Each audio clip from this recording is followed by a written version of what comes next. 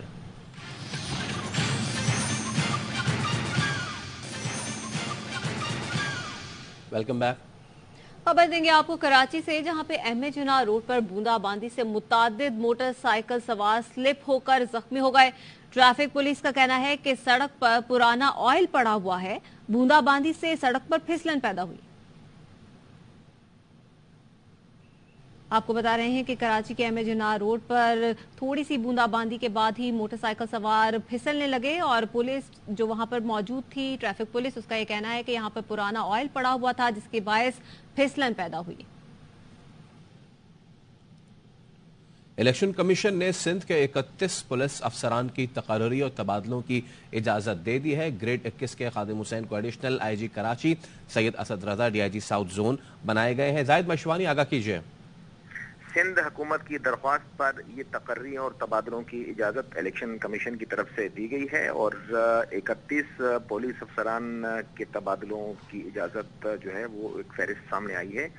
Election commission کے مطابق grade 21 کے خادم حسین کو additional I G Karachi range تعینات کرنے کی منظوری دی گئی ہے، اور Syed Asad Raza D I G south zone Karachi, Asim Khan کو D I G west zone Karachi تعینات کرنے کی منظوری دی گئی ہے. غلام اصفر کو D I G east zone, Tariq Raza کو D I G Hyderabad range اور تنویر عالم کو ڈی آئی جی میرپور خاص رینج تعینات کرنے کی منظوری دی گئی ہے. الیکشن کمیشن نے اس نگران دور میں تقرریوں تبادلوں پر پابندی عائد کر رکھی ہے، اور اگر ضروری تقرریاں ہیں تو الیکشن کمیشن کی طرف سے اجازت لی جاتی ہے. جی بہت شکریہ آپ کا زاہد. اور لاہور میں حضرت داتا گنج بخش رحمۃ اللہ علیہ کے سالانہ عرس کی تیاری اس وقت جاری ہے، اور مزار پہ محسن نقوی جو ہے وہ بھی موجود تھے، اور انہوں نے وہاں پہ پہنچ کے چادر چڑھائی ہے. اس کے ساتھ ساتھ سابق وزیر خزانہ اسحاق ڈار بھی موجود ہیں. نیوز بلیٹن سے فی الحال اتنا ہی. دیکھتے رہیے ARY نیوز.